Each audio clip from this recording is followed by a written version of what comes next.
নমস্কার, শুরু করছি প্যারালাল ঝলক। ঘোড়া থেকে আন্তর্জাতিক ফুটবলের যাবতীয় খবর নিয়ে আমাদের বিশেষ সেগমেন্ট খেল সকার। ভারতীয় ফুটবলে শোরগোল ফেলে দেওয়ার সিদ্ধান্ত অল ইন্ডিয়া ফুটবল ফেডারেশনের প্লেয়ার্স স্ট্যাটাস কমিটির। 4 মাস নির্বাসিত আনোয়ার আলী, সঙ্গে প্রায় 13 কোটি টাকা জরিমানা।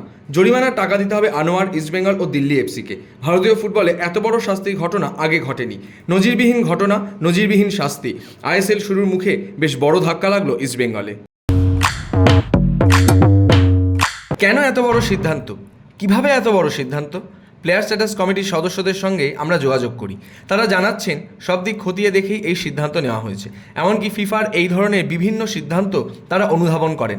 কোন পরিস্থিতিতে কিভাবে ফিফা এই ধরনের ঘটনায় কী সিদ্ধান্ত নিয়েছে সেসব পর্যালোচনা করেন প্লেয়ার স্ট্যাটাস কমিটির সদস্যরা। সেসব করতেই এত সময় লেগে গেল। প্রশ্ন হলো, খেলা কি এখানেই শেষ? উত্তর না।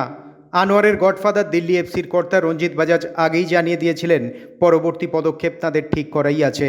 তবে এখন বড় প্রশ্ন হলো, তিনি কি জরিমানার টাকা দেবেন? কারণ ইস্টবেঙ্গল ও দিল্লি এফসির মধ্যে যে চুক্তি হয়েছে সেখানে এই জরিমানা না দেওয়ার রাস্তা তিনি খোলা রেখেছেন। তাই প্রশ্ন, আনোয়ারের জরিমানা ছাড়া ক্লাবের জরিমানা দেওয়ার পুরো দায় ইস্টবেঙ্গলের উপরই পড়বে না তো? রঞ্জিত বাজাজের ক্লাবের সঙ্গে ওই চুক্তির জন্য ইস্টবেঙ্গল আরও বড় বিপদে পড়বে না তো? এই ধাক্কা কিভাবে সামলাবে ইস্টবেঙ্গল? কোন পথে এগোবে তারা? লাল হলুদ প্রথমে আপিল কমিটিতে তো যাবেই, তারপর পরবর্তী পদক্ষেপ। তবে ইস্টবেঙ্গলের শীর্ষকর্তা দেবব্রত সরকারের স্পষ্ট ইঙ্গিত, আইনি পথেই যাবে ইস্টবেঙ্গল। আমি যা জানি তাই বললাম যে প্লেয়ার স্ট্যাটাস কমিটি ফাইন করার অধিকার আছে কিনা সেটা তো আমরা জানি যে অন্য একটা কমিটি সে ফাইনটা করে, মানে ডিসিপ্লিনারি কমিটি ডিসিপ্লিনারি কমিটি তো এই ভার্ডিক্ট দেয় না। এখানে বসে আমরা যে আলোচনাই করি, আমি যেটাই বলি আর অন্য লোক যেটাই বলে, একটা হবে আইনের আর একটা হচ্ছে বল। আমার ক্ষমতা আছে আমি দেখাবো। তো দেশে যেটা চলবে সেটা হবে দেখাবো। তো জেনারেল ধারণা নিশ্চয়ই করবে, লয়াররা ডিসকাস করবে, কালকে সকালবেলা আমরা আলোচনা করবো, নিশ্চয়ই করবে। বিল যখন আছে যে করবে না, এখন অভিযোগ বুঝতে হবে সাবজেক্টটা কেন। ওরা অর্ডারটা এখনো পাঠায়নি, অর্ডার করি দেবো, গ্রাউন্ডটা দিতে হবে, 3 দিনের ভিতরে জানাতে হয় করছো কিনা, আর 10 দিন লাগে ওদের গ্রাউন্ড, 10 দিনের ভিতরে ওরা গ্রাউন্ডটা দেবে। এই পরিস্থিতি এখন দেখা যাক, আমরা তো এক্সপেক্ট করি লয়াররা বলবে। খেলা যে এখানেই শেষ নয় সেটা সবাই বুঝছেন। আইনি পথে যে লড়াই হবে সেটা বুঝছে ফেডারেশনও। প্রেসিডেন্ট কল্যাণ চৌবে যা বললেন তাতে সেটাই স্পষ্ট। আমি দেখো নিশ্চয়ই যা যা আইনের ব্যাপার আছে ওরা করবে আইনের মতো। প্রশ্ন হলো, আনোয়ার আপিল কমিটি বা তারপর ফিফায় গেলেও কি খুব বেশি সুবিধা হবে? কি হতে পারে? আমরা যোগাযোগ করেছিলাম ফেডারেশনের লিগ্যাল সেলের প্রাক্তন প্রধান নীলাঞ্জন ভট্টাচার্যের সঙ্গে। তিনি যা বললেন তাতে বোঝা গেল ফিফায় গেলেও আনোয়ার বা ইস্টবেঙ্গলের খুব বেশি লাভ হবে না। Those are a singular circumstance, but other than that, I don't think AIFF will suffer anything, because if he goes before the body, it's not to teach AIFF a lesson. It's not to seek an adverse order against AIFF. It is to remove and set aside the adverse order which is passed against him. East Bengal অনেক বড় ক্ষতির সম্মুখীন। আর্থিক ক্ষতি তো আছেই, তাছাড়াও সবচেয়ে বড় ক্ষতি দলের। আনোয়ারকে রেখেই পরিকল্পনা করেছেন কোচ কার্লেস কোয়াদ্রাত। এই পরিস্থিতিতে ইস্টবেঙ্গল ম্যানেজমেন্ট হয়তো লড়াই চালিয়ে যাবে, কিন্তু আপাতত আনোয়ারকে রাখছেন না কোয়াদ্রাত। কিভাবে সেই সমস্যা মেটানো সম্ভব, কি বলছেন লাল হলুদের প্রাক্তনী আলভিটো ডিকুনহা, মেহতাব হোসেন? আমি জানি না, আমি হয়তো রং হতে পারে, কিংবা এই বছর আমার হিজাজির পারফরমেন্স খুব একটা ভালো লাগেনি। লাস্ট ইয়ার যথেষ্ট ভালো খেলেছে, এই বছর খুব একটা ভালো লাগেনি। তার সঙ্গে তো আমাদের নোংরা তো একটু স্লো, আর জানি না ওর মাথা বেশি গরম করে। আর প্লাস নিশু কুমারের চোটের জন্য ওকে হয়তো পাবেন না। যতন পুয়া বলো, লাকড়া বলো কিংবা রাকিব, এরাই খুব একজন এক্সপিরিয়েন্স না, ম্যাচ প্লেইং টাইম খুব বেশি ওরা পায়নি। তো অবশ্যই এই জায়গায় একটু কদরাদের বিশাল একটা সেটব্যাক, কিন্তু আমার মনে হয় এখানে মানে অল আউট না গিয়ে প্রত্যেক ম্যাচে প্রথমে আমাদের ডিফেন্সটাকে স্ট্রং করতে হবে। অপশন নেই বলে আমি মানবো না। যারা আছে ইস্টবেঙ্গল ক্লাবে, যারা সাইন করে তারাও ভালো। আনোয়ার একটু বেটার, কেন আনোয়ার খুব অনেকটা বড় জায়গা নিয়ে খেলতে পারতো। সেট পিসে গিয়ে এগেন্স্ট টিমে কর্নার হোক, ফ্রি কিক হোক, গোল করতে পারতো, এই একটা অ্যাডভান্টেজ ছিল। আনোয়ারের কনসেপ্টটা খুব ভালো, ঠিক আছে, কিন্তু এখন যখন পাবে না তুমি 4 মাস, তো 4 মাস মানে তোমার লিগ ওভার, তাই না? লিগে হয়তো কয়েকটা ম্যাচ বাকি থাকবে, আর তো এখন মাঝখানে ইন্টারন্যাশনাল ব্রেক নেই, 1 মাস ব্রেক থাকবে, ছুটি থাকবে, সম্ভবত একটা ডিসেম্বরের একটা ব্রেক আছে, ঠিক আছে, ডিসেম্বরের লাস্টের দিকে একটা ব্রেক আছে, জানুয়ারি অবধি। ওইটা একটা ব্রেক থাকবে, কিন্তু তার আগে তো পরপর ম্যাচ হয়ে যাবে না। দেখো, ইনভেস্ট করার আগে আমার মনে হয় সব দিকে চিন্তা করে ইনভেস্ট করা উচিত ছিল আনোয়ারের পেছনে। তাহলে তুমি আমাকে একটা কথা ভাবো, এই মোহনবাগান এত ইজি ভাবে ছেড়ে দিল কেন? নিশ্চয়ই ওরা ফাইটে গেল, ওরা কোনো সময় খুব একটা বেশি ফাইটে যায়নি, তাই না? ওরা কোনো সময় কোনো জায়গায় এতে যায়নি। ওরা জানে আমাদের কাছে অস্ত্র আছে, অস্ত্র যখন আছে তখন আমি লেট হিম গো, ছেড়ে দিয়েছে। তারপরে এখন যে অ্যাকশনটা পুরোপুরি এআইএফএফ এবং প্লেয়ার স্ট্যাটাস কমিটিতে দিয়ে দিয়েছে, তোমরা যা পারে করো, আমরা কিছু করবো না। তো এটা ক্লেভার একটা স্টেপ যদি তুমি বলো। দেখো, কোয়াদ্রাত কতটা শকড হবে আর কতটা এ হবে আমি জানি না, ঠিক আছে। দেখো, কারোর জন্য তো কিছু দাঁড়িয়ে থাকে না, কিন্তু ইস্টবেঙ্গল ক্লাব সাফার হলো, এটা আমার ব্যক্তিগত মত, ঠিক আছে। যে এত টাকা মানে যে পেনাল্টি হয়েছে, সেটা খুব ডিফিকাল্ট এখান থেকে রিকভারি করা, তারপরে প্লেয়ার সাইন করাতে পারবে না।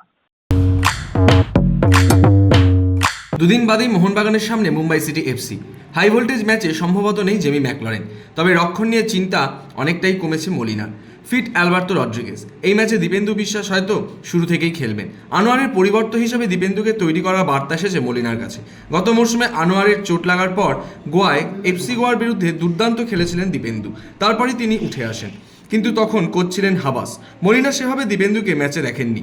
ডুরান্ড ফাইনালে তাকে না খেলানোয় মলিনার সিদ্ধান্তে বেশ অসন্তুষ্ট হয়েছিল মোহনবাগান ম্যানেজমেন্ট। তারপরই বার্তা আসে দীপেন্দুর ওপর ভরসা রাখার জন্য। মুম্বাই ম্যাচে বড় পরীক্ষা হতে চলেছে তরুণ দীপেন্দুর। ইতালির কাছে হার দিয়েই নেশন লিগ যাত্রা শুরু করেছিল ফ্রান্স। দ্বিতীয় ম্যাচে জয়ে ফিরল তারা। বেলজিয়ামকে 2-0 হারালো ফ্রান্স। এদিন ম্যাচের শুরু থেকে ছিলেন না কিলিয়ান এমবাপে। বেলজিয়াম শুরুটা ভালো করলেও খেলা যত গড়ালো ম্যাচের নিয়ন্ত্রণ নিলেন দিদিয়ের দেশজ ছেলেরা। ম্যাচের 29 মিনিটে কোলোমুয়ানি ফ্রান্সের হয়ে প্রথম গোল করেন। 57 মিনিটের মাথায় দ্বিতীয় গোলে জয় নিশ্চিত করেন দেমবেলে। যদিও পরে পরিবর্তন হিসেবে এমবাপে নামলেও স্কোর কার্ড বদলায়নি। নেশন লিগে জয়ের ধারা অব্যাহত রাখল ইতালি। ফ্রান্সের পর এবার ইসরায়েলকে হারালো তারা। এদিন ম্যাচের 38 মিনিটে গোল করে দলকে এগিয়ে দেন ইতালির ডেভিড ফ্রাত্তেসি। 62 মিনিটে ব্যবধান বাড়ান মইসে কিয়ান। শেষ পর্যন্ত ম্যাচের 90 মিনিটে এক গোল শোধ করেন ইসরায়েলের মোহাম্মদ আবু ফানি। 2-1 গোলে ম্যাচ জিতে গ্রুপ শীর্ষে রয়েছে ইতালি। যদিও এদিন ম্যাচ শুরুর আগেই গ্যালারিতে দাঁড়িয়ে ইসরায়েলের বিরুদ্ধে কালো পোশাক পরে প্রতিবাদ জানালেন প্রায় 50 জন ইতালির সমর্থক। তাদের হাতে ছিল প্ল্যাকার্ড, তাতে লেখা স্বাধীনতা। এবার ক্রিকেটের খবর। 22 বছর ছোট বড় সব খবর নিয়ে দেখে নেব আমাদের বিশেষ সেগমেন্ট লে ছক্কা। দলীপ ট্রফিতে দুরন্ত পারফরমেন্স দেখিয়ে ভারতীয় দলে জায়গা করে নিয়েছেন বাংলার আকাশদীপ। তাকে নিয়ে আশাবাদী প্রাক্তন ভারত অধিনায়ক সৌরভ গঙ্গোপাধ্যায়। তার মতে মোহাম্মদ শামি এবং মোহাম্মদ সিরাজের মতোই বোলিংয়ে সমান দক্ষ আকাশদীপ। বাংলাদেশের বিরুদ্ধে তার সাফল্য নিয়ে প্রত্যাশিত সৌরভ। এবারে দলীপ ট্রফির প্রথম ম্যাচে 9 উইকেট তুলে নিয়েছিলেন আকাশ। দলীপ ট্রফিতে রিঙ্কু সিংয়ের আসার কথা আগেই শোনা গিয়েছিল। ইন্ডিয়া বি দলের হয়ে খেলবেন তিনি। ঋষভ পান্থের পরিবর্তে ভারতীয় বি দলের সুযোগ পেলেন রিঙ্কু সিং। দীর্ঘ চোটাঘাত কাটিয়ে এবার ভারতের টেস্ট দলে ফিরছেন ঋষভ। প্রথমে সুযোগ না পেলেও ঋষভের অনুপস্থিতি কেকেআরের তরুণ ক্রিকেটারকে দলীপ ট্রফিতে খেলার সুযোগ করে দিল। সেখানেও রিঙ্কুর ব্যাট থেকে বিধ্বংসী পারফরমেন্সের অপেক্ষায় সকলে। ধারে ভারে ভারতীয় দল এগিয়ে থাকলেও তাদেরকে নিয়ে এতটুকু চিন্তিত নয় বাংলাদেশ। সদ্য পাকিস্তানের বিরুদ্ধে সিরিজ জিতেছে তারা। ভারতীয় দলে ভালো ক্রিকেটাররা থাকলেও নাহিদ রানা চিন্তিত নন। পাকিস্তানের বিরুদ্ধে প্রথম ম্যাচে 44 রানে 4 উইকেট তুলে নিয়েছিলেন তিনি। ভারতের বিরুদ্ধেও সেই পারফরমেন্সই ধরে রাখতে মরিয়া 21 বর্ষীয় নাহিদ। গৌতম গম্ভীরের পরিবর্তে কে হবেন কলকাতা নাইট রাইডার্সের মেন্টর? বেশ কয়েকটা নাম ঘোরাফেরা করলেও শোনা যাচ্ছে এই মুহূর্তে এগিয়ে রয়েছেন দুজন, জ্যাক কালিস ও রিকি পন্টিংকে নাকি শর্টলিস্ট করেছে কেকেআর ম্যানেজমেন্ট। যদিও এই সিদ্ধান্ত নিয়ে খুব একটা তাড়াহুড়ো করতে চাইছে না গতবারের চ্যাম্পিয়নরা। এর আগে অবশ্য কুমার সাঙ্গাকারার নামও শোনা গিয়েছিল, কিন্তু এখন এগিয়ে কালিস ও পন্টিং। শেষ পর্যন্ত কি হয় সেটাই দেখার। ক্রিকেটের পাশাপাশি এবার নতুন ভূমিকায় দেখা যাবে ভারতীয় ক্রিকেটার সঞ্জু স্যামসনকে। দল কিনেছেন তিনি, তবে ক্রিকেট নয়, ফুটবল। কেরল সুপার লিগে মালাপ্পুরম এফসির নতুন কর্ণধার হলেন সঞ্জু স্যামসন। সোমবার কোচির মাঠে ফোর্সা কোচিকে 2-1 গোলে হারিয়েছে মালাপ্পুরম। তারপরই দলের তরফ থেকে নতুন মালিক হিসেবে রাজস্থান রয়্যালসের অধিনায়ক সঞ্জু স্যামসনের নাম ঘোষণা করা হয়। বৃষ্টিতে ভেজা আউটফিল্ড, মাঠ কর্মীরা চেষ্টা চালালেও শেষ পর্যন্ত আর খেলা শুরু করা যায়নি। টেস্টের প্রথম দিন পরিত্যক্ত। এরপরই ক্ষোভ উগরে দিলেন আফগান ক্রিকেটের কর্তা। ভবিষ্যতে গ্রেটার নয়ডাতে আর খেলতে আসবেন কিনা তারা, তা নিয়েও জানিয়ে দিলেন নিজেদের সিদ্ধান্ত। ম্যাচ না হওয়ার জন্য চূড়ান্ত অব্যবস্থাকে দায়ী করছে আফগানিস্তান শিবির। দ্বিতীয় দিন ম্যাচ শুরু হয় কিনা সেদিকেই এখন সকলে তাকিয়ে। ফুটবল ক্রিকেট ছাড়াও রয়েছে অন্যান্য খেলার সব খবর, সেসব নিয়ে এবার উইঙ্ক প্লে। চলতি বছরে জুন মাসে ডোপ পরীক্ষার জন্য মূত্রের নমুনা দিতে অস্বীকার করায় ভারতীয় কুস্তিগির বজরং পুনিয়াকে সাসপেন্ড করে ন্যাশনাল অ্যান্টি ডোপিং এজেন্সি। এই সাসপেনশনকে চ্যালেঞ্জ করে এবার দিল্লি হাইকোর্টে মামলা করলেন বজরং। সামনেই শুরু হবে বিশ্ব কুস্তি চ্যাম্পিয়নশিপ প্রতিযোগিতা, সেখানে অংশগ্রহণ করতে চান তিনি। তাই তার উপর থেকে সাসপেনশন তুলে নেওয়ার আর্জি জানান বজরং। পাশাপাশি মেয়াদ উত্তীর্ণ কিট ব্যবহারের জন্য এনএডি এর বিরুদ্ধে তদন্তেরও দাবি জানান তিনি। খেলার দুনিয়ার সারাদিনের বিভিন্ন মন্তব্য, বাছাই করা কিছু মন্তব্য নিয়ে এবার থ্রোইং। আমি বর্তমানে শারীরিক এবং মানসিকভাবে আমার কেরিয়ারের শীর্ষে। রোনাল্ডোর মতো ফুটবলার 39 বছর বয়সে কেরিয়ারের 901তম গোল করছেন। এটাই আমাকে যতটা সম্ভব খেলা চালিয়ে যেতে অনুপ্রাণিত করে। আমরা ভারত সফরের জন্য তৈরি। অনুশীলন শুরু হয়ে গিয়েছে। যত বেশি তৈরি থাকবো তত ম্যাচের সময় সুবিধা হবে। ভারত ভালো দল, কিন্তু যে দল ভালো খেলবে তারাই জিতবে। ওখানে গিয়ে বাকি পরিকল্পনা করব। আন্তর্জাতিক পর্যায়ে যারা নিয়মিত খেলে তাদের হালকাভাবে নেয়ার কোনো জায়গাই নেই, বিশেষ করে বাংলাদেশকে তো নয়। পাকিস্তানের বিরুদ্ধে টেস্টে ওরা দারুণ খেলেছে, রীতিমতো সমীহ জাগিয়েছে। সিরিয়া ম্যাচে আমরা অন্তত সুযোগ তৈরি করতে পেরেছি। মরিশাসের বিরুদ্ধে তো সেটাও পারিনি। ওদের গোলরক্ষক 2-3টে ভালো সেভ করেছে। প্রথমার্ধের থেকে 1000 গুণ ভালো ফুটবল খেলেছি দ্বিতীয়ার্ধে, তবে গোল করতে না পারায় হতাশ লাগছে। প্যারালাল ঝলক আজ এই পর্যন্ত। খেলার দুনিয়ার সেরা প্যাকেজ প্যারালাল ঝলক দেখুন রোজ রাত 10টায়।